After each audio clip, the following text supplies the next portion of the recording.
그 사람들이 거기서 떠나 소돔으로 향하여 가고 아브라함은 여호와 앞에 그대로 섰더니 아브라함이 가까이 나아가 이르되 주께서 의인을 악인 가운데 멸하시나이까. 그 성 중에 의인 50명이 있을지라도 주께서 그것을 멸하시고 그 50의인을 위하여 용서하지 아니하시리이까. 주께서 이같이 하사 의인을 악인 가운데 죽이심은 마땅하오며 의인과 악인을 같이 하심도 마땅하니이다. 소돔을 시사하신 이가 정의를 행하신 것이 아니니이다. 여호와께서 이르시되 내가 만일 소돔 성읍 가운데에서 의인 50명을 찾으면 그들을 위하여 온 지역을 용서하리라. 아멘. 감사합니다. 창세기 18장에는 하나님이 2명의 천사를 대동하시고 아브라함에게 나타나시는 장면이 묘사되어 있습니다. 하나님이 직접 나타나시는 경우는 흔치 않습니다. 뭔가 대단히 중요한 일이라는 것을 짐작할 수가 있는 것이죠. 앞으로의 계획 2가지를 말씀하셨습니다. 아들을 주시겠다는 것과 소돔을 심판하시겠다는 것입니다. 먼저 내년 이맘때 아들을 주시겠다 하셨습니다. 이 아들로부터 시작해서 강대한 나라를 만들 것이다. 그 나라로 인해 천하 만민이 복을 받게 될 것이다. 그 나라는 여러분 19절에 보시면은 여호와의 도를 지켜 의와 공도를 행하는 나라가 될 것이라 그렇게 말씀하십니다. 여기 이제 중요한 단어가 나오는데요. 의와 공도입니다. 의라는 말이 차다카라는 것인데요. 정의라는 뜻입니다. 하나님의 법이 추상같이 살아있다 이런 뜻이에요. 공도는 미시파트라는 말인데요. 공의라는 말. 공의는 의인을 상주고 악인을 벌준다. 신상필벌. 그것이 공의거든요. 의와 공도를 행하는 나라, 정의와 공의가 강물같이 흐르는 나라를 만들 것이다. 그 물을 온 세계가 마시고 시온으로 나오게 될 것이요 온 세상 모든 나라들이 하나님을 찬양하게 될 것이다. 그 나라로 인해 천하 만민이 복을 받게 될 것이다 말씀하십니다. 그래서 19절에 내가 이거 하려고 아브라함을 택한 것이다 이렇게 말씀합니다. 아브라함을 처음 부르실 때부터 하나님 약속해 주셨습니다. 내가 너로 복의 근원이 되게 하겠다. 너와 내 후손으로 말미암아 천하 만민이 복을 받게 될 것이다. 어떻게 아브라함이 천하 만민에게 복을 줄 수 있으며 아브라함의 후손이 온 세상을 복되게 할 수가 있습니까? 의와 공도를 행함으로입니다. 이 말씀은 출애굽기에 가면 더 구체화되는데요. 내가 너희를 애굽에서 건져낸 이후 제사장 나라 거룩한 백성 만들기 위함이라. 제사장 나라, 나라들 중에 제사장 나라예요. 모든 민족, 모든 열방, 모든 나라를 섬기는 나라입니다. 온 세계의 제사장이에요. 제사장은 사람들을 하나님께로 인도하여 하나님과 화목하게 할 사명이 있습니다. 너희에게는 모든 민족들을 하나님께로 인도하여 하나님과 화목하게 할 사명이 있다. 어떻게 일을 할 수 있느냐? 거룩한 백성이 됨으로. 그게 제사장 나라 거룩한 백성이에요. 온 세계가 다 내게 속하였다. 너희는 열방 중에서 가장 작은 민족이다. 이 작은 민족이 온 세상을 축복하는 길 거룩한 백성이 되는 것이다. 너희의 거룩함을 보고 온 세계가 다 시온으로 몰려와 여호와를 찬양하게 하는 것. 여러분, 하나님이 선택하신 방법을 주목해 보십시오. 강한 나라를 택해서 그 강함을 보여줌으로 열방을 시온으로 불러 모으는 것이 아닙니다. 의와 공도를 행하는 거룩한 나라를 만들어서 온 세상을 하나님께로 불러 모으는 것입니다. 예수님은 기도를 가르치시면서 그 나라가 임하시오며 그 나라를 위해 기도하라 하셨습니다. 제자들도 그렇게 이해했습니다. 그가 우리를 대신하여 자신을 주심은 모든 불법에서 우리를 구속하시고 우리를 깨끗하게 하사 선한 일에 열심하는 친백성이 되게 하려 하심이니라. 그가 오신 이유, 그가 대신 죽으신 이유, 우리를 모든 불법에서 건져내시고 깨끗하게 하셔서 그 다음 뭐예요? 선한 일에 열심하는 친백성이 되게 하시려고, 의와 공도를 행하는 하나님 나라 백성이 되게 하시려고 그가 오셨고 그가 대신 죽으셨다는 것입니다. 그게 주님의 목표, 하나님의 목표, 제사장 나라 거룩한 백성, 주님의 목표 하나님 나라 그 백성이에요. 우리는 어디로부터 건진받았는지는 다 알아요. 애굽에게서, 바로에게서, 마귀에게서, 죄와 사망으로부터, 불법으로부터 우리가 건진받았습니다. 해방되었네. 죄와 사망의 올무로부터. 그런데 무엇을 위해 건진받았는지는 잘 잊어먹습니다. 건진받은 다음 우리의 목적지가 어디인지는 잊어버리고 살아요. 의와 공도입니다. 제사장 나라 거룩한 백성, 하나님 나라 그 백성이에요. 거기가 우리 구원받은 성도들의 최종 목적지입니다. 여러분, 하나님의 방법에 다시 주목해 보십시오. 우리가 거룩한 백성, 제사장 나라 될 때 천하 만민이 우리를 통해 복을 받는다는 것이에요. 모든 민족, 모든 열방이 시온으로 나오 하나님을 찬송합니다. 모든 나라, 모든 사람들이 주께 돌아오며 주님을 경배하게 됩니다. 이 하나님의 원대한 계획 가운데 아브라함의 후손들이 서 있는 것입니다. 이게 첫 번째 주신 말씀이에요. 하나님 직접 나타나서 주신 첫 번째 말씀. 그리고 나서 두 번째 말씀, 소돔과 고모라를 심판하시겠다는 것입니다. 의와 공도를 행하지 않는 나라, 불법을 행하는 백성들은 심판받는다는 것이죠. 투 트랙이라 그러잖아요. 의와 공도를 행하는 나라 백성들은 상을 줍니다. 들어와도 나가도 복을 받습니다. 그러나 의와 공도를 행하지 않는 나라 백성들, 불법을 행하는 사람들은 심판을 받습니다. 들어와도 나가도 저주를 받습니다. 이 나라는 복을 주고 저 나라는 심판해서 이 나라가 온 세상에 확장되기를 원하셨다는 것이죠. 그것이 하나님의 방법, 계획, 경륜이었다는 것입니다. 그런데 여기서 아브라함이 하나님 잠깐만요 하고 제동을 걸었다는 거예요. 그럼 소돔에 사는 의인은 어떻게 합니까? 같이 망하는 겁니까? 그건 좀 하나님답지 못한데요. 그렇게 나섰다는 것이에요. 이게 아브라함의 위대함이죠. 저 불법을 행하는 나라, 저것들 싹 쓸어버리십시오 하지 않고, 그럼 그 중에 사는 의인들은 어떻게 합니까? 저들은 건져주셔야지요. 그렇게 했다는 것이에요. 사실 아브라함의 마음속에 걸리는 사람이 있었죠. 조카 롯입니다. 그 가족들. 비록 내 마음을 아프게 하고 떠난 조카이지만은 한번 소돔이 전쟁에 패한 후 포로로 잡혀갔을 때 구출해 주었지만은 끝내 다시 소돔으로 돌아가 버린 롯. 미워도 다시 한번 그를 심판에서부터 건져내고 싶었다는 것입니다. 그러고 보면은 모세도 그랬어요.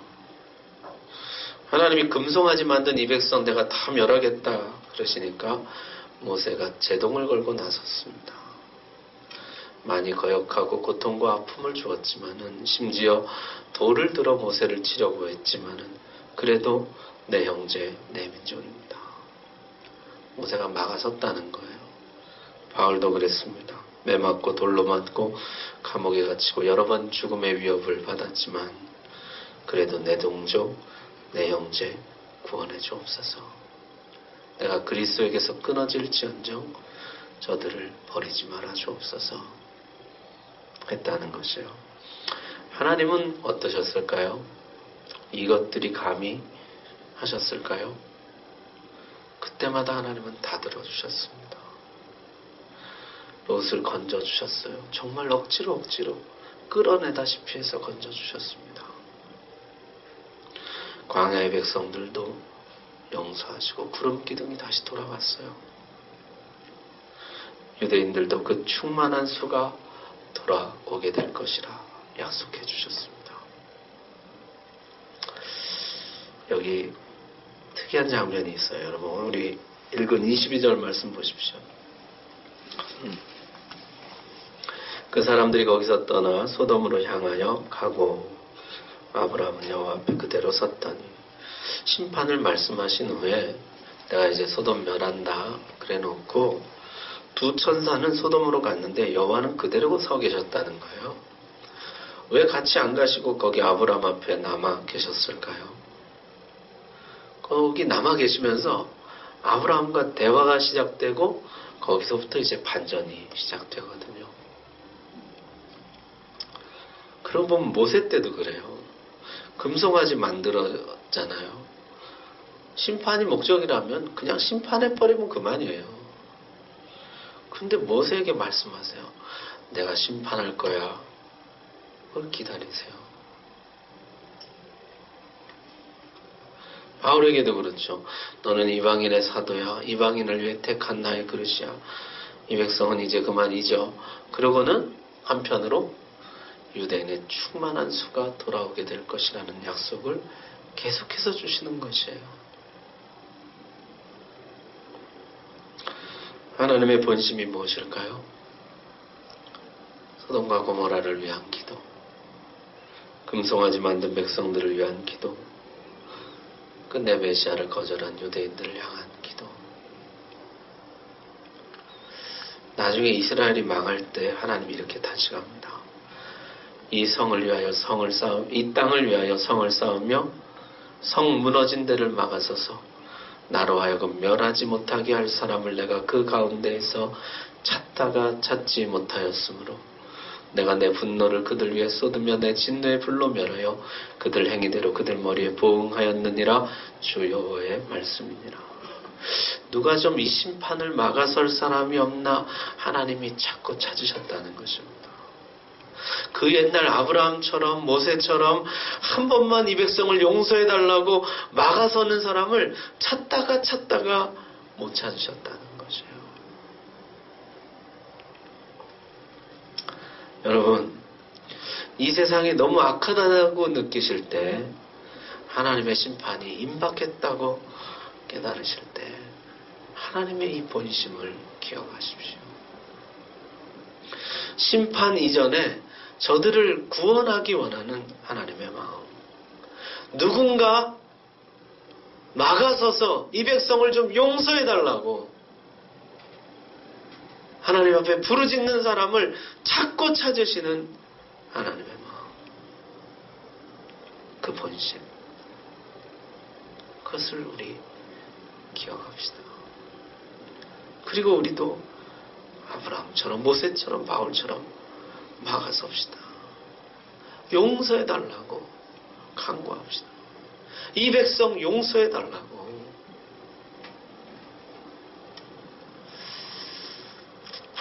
우리 하나님이 그때처럼 용서해 주시고 건져내 주실 것입니다. 자, 그 다음에 하나님과 아브라함의 대화, 아브라함의 간구가 나옵니다. 심판의 메시지를 들은 아브라함은 하나님께 이렇게 물었습니다. 소돔에 사는 의인도 같이 멸하시는 겁니까? 23절 보십시오. 주께서 의인을 악인과 함께 멸하려 하시나이까? 25절 의인을 악인과 함께 죽이심은 부당하오며 의인과 악인을 같이 하심도 부당하니이다.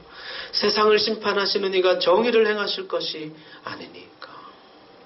여기에 이 아브라함이 쓴 정의라는 단어는요, 아까 하나님이 말씀하셨던 그 미시파트예요. 의와 공도의 그 공도입니다. 너는 앞으로 의와 공도를 행하는 미시파트를 행하는 백성이 되어라 하나님 말씀하셨는데 아브라함이 되묻고 있는 것입니다. 하나님 이게 미시파트입니까? 하나님 아까 저에게 의와 공도를 행하는 나라를 만들라고 하셨습니다.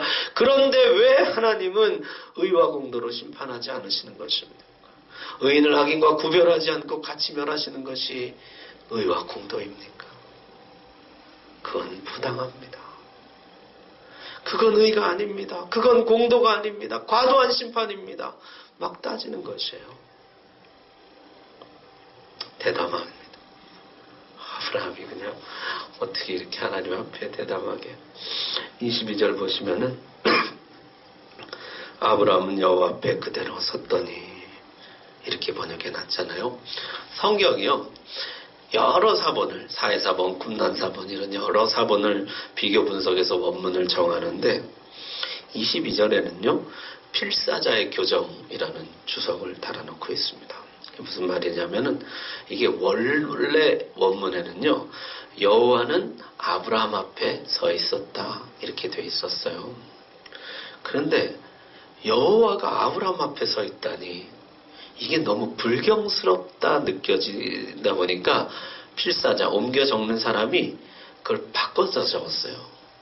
아브라함이 여호와 앞에 서 있었다로 바꿔 적은 것입니다.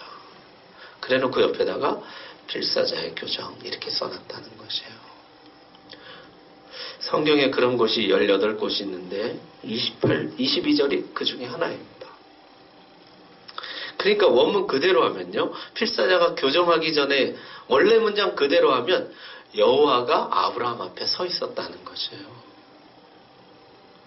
마치 아브라함이 여호와를 앞에 세워놓고 책망하는 것처럼 보입니다. 이게 공입니까? 악인이나 의인이나 가리지 않고 심판한다면 그게 공정한 심판입니까? 부당합니다. 막 하나님을 야단치는 것 같이 하나님을 앞에 세워놓고 아브라함이 그렇게 막 따지고 대들었다는 것입니다. 지금까지 아브라함의 모습을 생각할 때 이건 충격적이죠. 아브라함은 예스맨이었습니다. 본토 친척 아버지 집을 떠나라 하실 때 갈 바를 알지도 못하고 그냥 갔어요. 예, 그랬어요. 비록 실수는 했지만 하갈과 이스마엘 내쫓으라 그럴 때 어떻게 가족을 내쫓습니까? 근데 아브라함이 예, 그러고 내쫓거든요. 할례를 하라 그러면 그날 집안 모든 남자에게 할례를 행했어요. 아들을 바치라면 바치고 가라면 가고 서라면 서고 그는 완전 예스맨입니다. 그런데 여기서는요 하나님을 앞에 세워놓고 막 따지고 대드는 거예요. 그게 공이냐고, 그게 바른 심판이냐고 막 따지는 것이에요. 왜 이러는 걸까요? 누구 때문에 그러는 것이에요? 롯 때문이죠. 롯을 향한 마음 때문에. 여러분 한 사람을 진정으로 사랑하는 마음이 얼마나 위대한지 보십시오. 하나님께 막 대들게 만드는 거예요. 하나님을 막 책망하고 따지고 대들고 이게 맞는 거냐고. 사람을 그렇게 만드는 그 힘이 사랑에 있더라는 것이죠. 하나님 그 마음 알아주실까요? 하나님이 어디서 감히 그러지 않고 가만히 그 말을 다 들으시는 것이에요. 오히려 그 말을 다 받아주십니다. 여러분 26절 보십시오. 내가 만일 소돔 성읍 가운데에서 의인 50명을 찾으면 그들을 위하여 온 지역을 용서하리라. 하나님의 대답을 한번 보세요. 그래, 나 그러면은 의인들은 살려주마. 그렇게 하진 않고 뭐라 그러시는 거예요? 그 의인 때문에 모든 사람을 다 살려주마. 온 성을 다 용서해주마. 마치 하나님이 엄청 흐뭇해 하시는 것 같아요. 그래 내가 그럼 의인 있으면은 그 의인 때문에 모든 사람 다 용서해줄게. 나중에 하나님은요 이 장면을 떠올리면서 이사야 선지자에게 이렇게 말씀하십니다. 이 백성은 나의 벗 아브라함의 자손들이야. 그래서 내가 못 버려. 끝까지 붙들어주고 실어버리지 아니하며 끝까지 내가 붙들어 세워줄 거야. 아브라함은 나의 벗, 나의 친구, 절친, 베프. 내 마음을 그렇게 잘 알아줬어, 아브라함이. 어쩜 그렇게 내 마음을 알고 기도를 하는지, 마치 절친한 벗이 진심으로 충고하는 것 같은 그런 아름다운 기도를 나에게 했어. 그렇게 회상하십니다. 여러분 혹시 이런 기도 해보셨습니까? 금년에는 사랑하는 가족, 형제, 친구 위해서 우리 이런 기도 한번 해봅시다. 부당합니다. 안 됩니다. 꼭 살려주셔야만 됩니다. 꼭 건져내 주셔야만 됩니다. 하나님 그럼 이렇게 말씀하실 것이에요. 넌 어쩜 그렇게 내 마음을 잘 아니? 너 그게 내 마음인지 어떻게 알았니?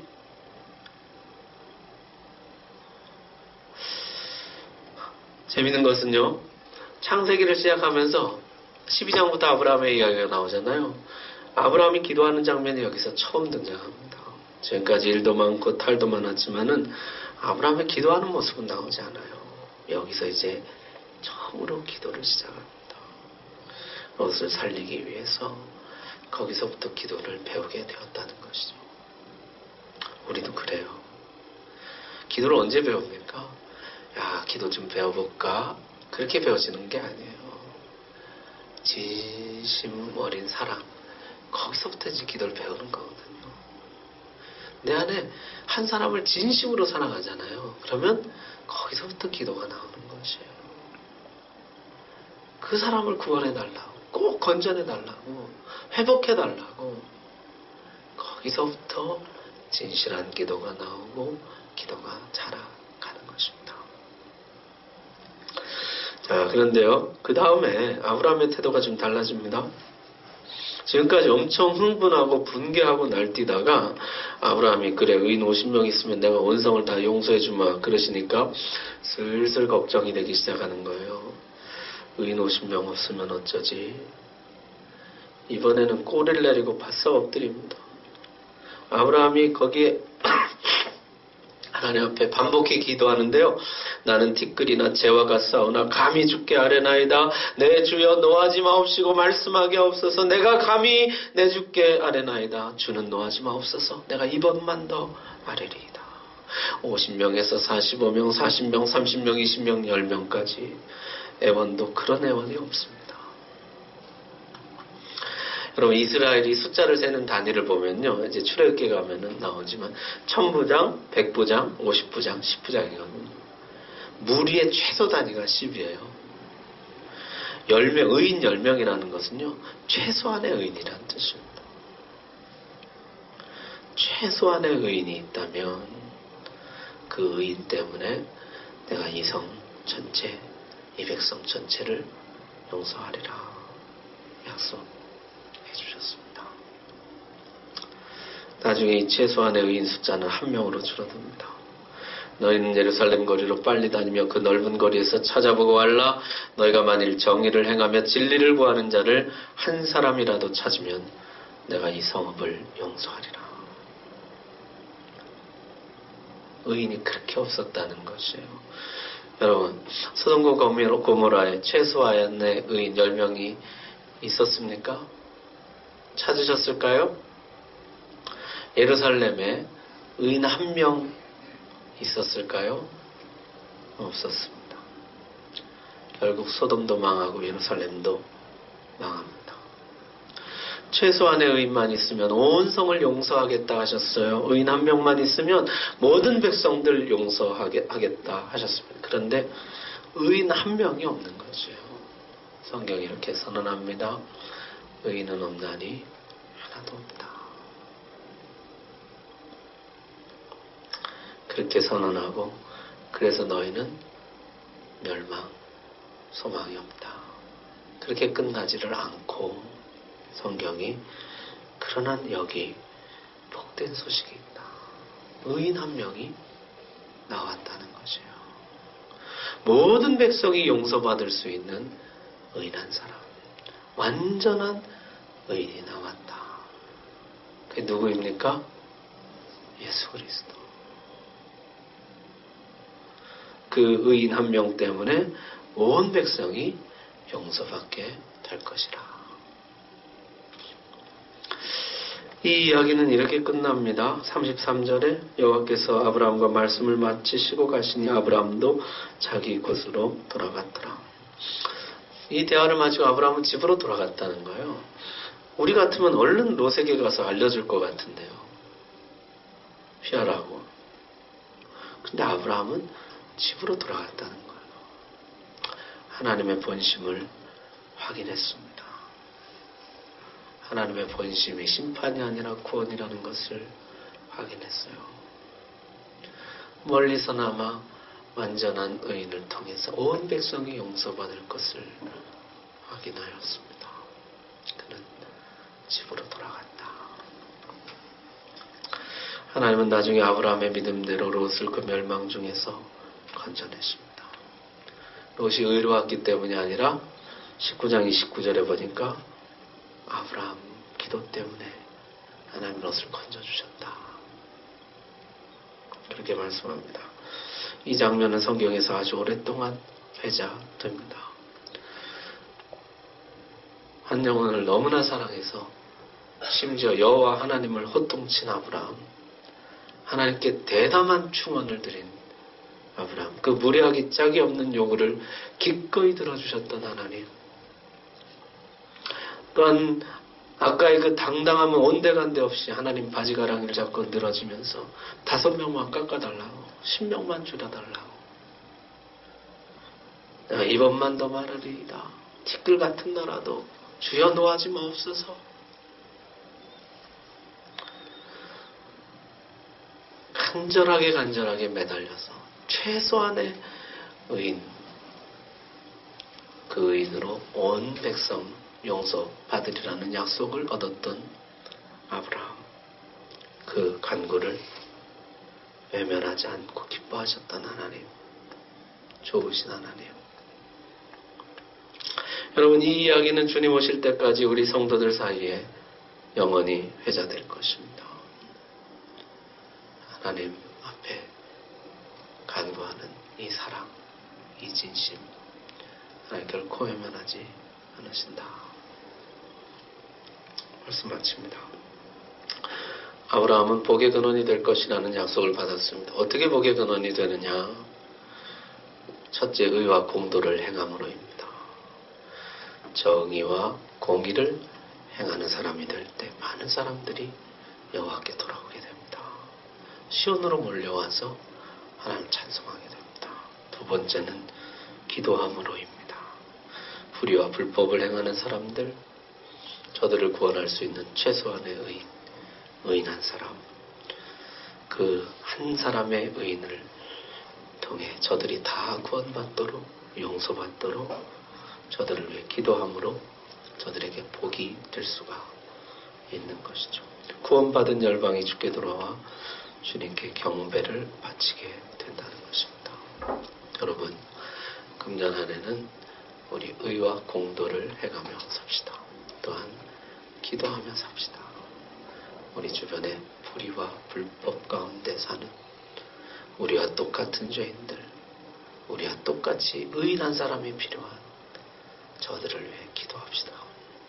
그때 저들이 주께 돌아와 주님께 경배를 바치는 주님 나라 백성이 될 줄로 믿습니다. 기도하겠습니다.